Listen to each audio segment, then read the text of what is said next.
What's up? It's Lewis. I'm at the Botanical Gardens. Isn't it nice? There's lots of flowers here. Some of the flowers reminded me of the story Marigolds.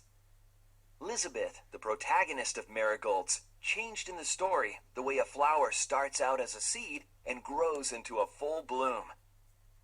But how Elizabeth changes and how a flower grows aren't exactly the same. I'll show you what I mean. The author pieces together different parts of Elizabeth to create the main messages of the story. Those messages are the themes of the story. Elizabeth is a complex character, and the story has several themes.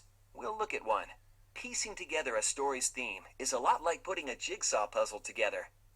Let's put together the character of Elizabeth like a puzzle and see what the story's theme is. Characters like Elizabeth say and do lots of things. The choices characters make and how they act contribute to who they are and who they will become.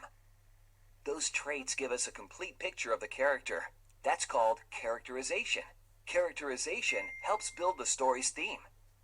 Let's put the pieces of the puzzle from earlier together and work out Elizabeth's characterization and see how it builds one of the themes of Marigolds.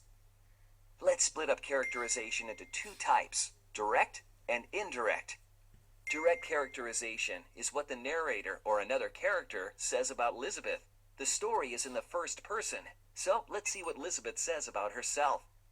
In the beginning of the story, Elizabeth recalls the Great Depression and the emotional impact it had on her parents. She says she remembers the chaotic emotions of adolescence. Let's boil that down and say Elizabeth was immature or innocent.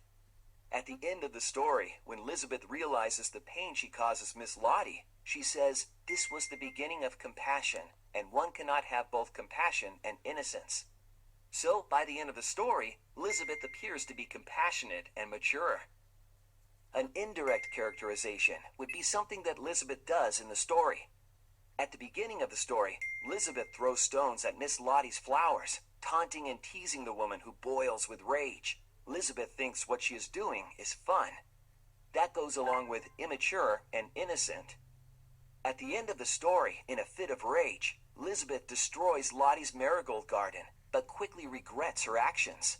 Elizabeth is filled with shame and pleads with Miss Lottie to replant the garden. Elizabeth discovers the marigolds were more than flowers for the old woman. They were the only sources of joy and beauty in her life. That lines up with compassionate and mature. Put together the two pieces for the beginning and the two pieces for the end, and we can see the theme of the story. In this case, the theme of the story is maturity begins when you learn compassion. I'm glad Elizabeth learned compassion, aren't you? You can make your own puzzle to figure out the themes of different stories. And if you get a chance to see a botanical garden, go. I'm sure you'll find some marigolds.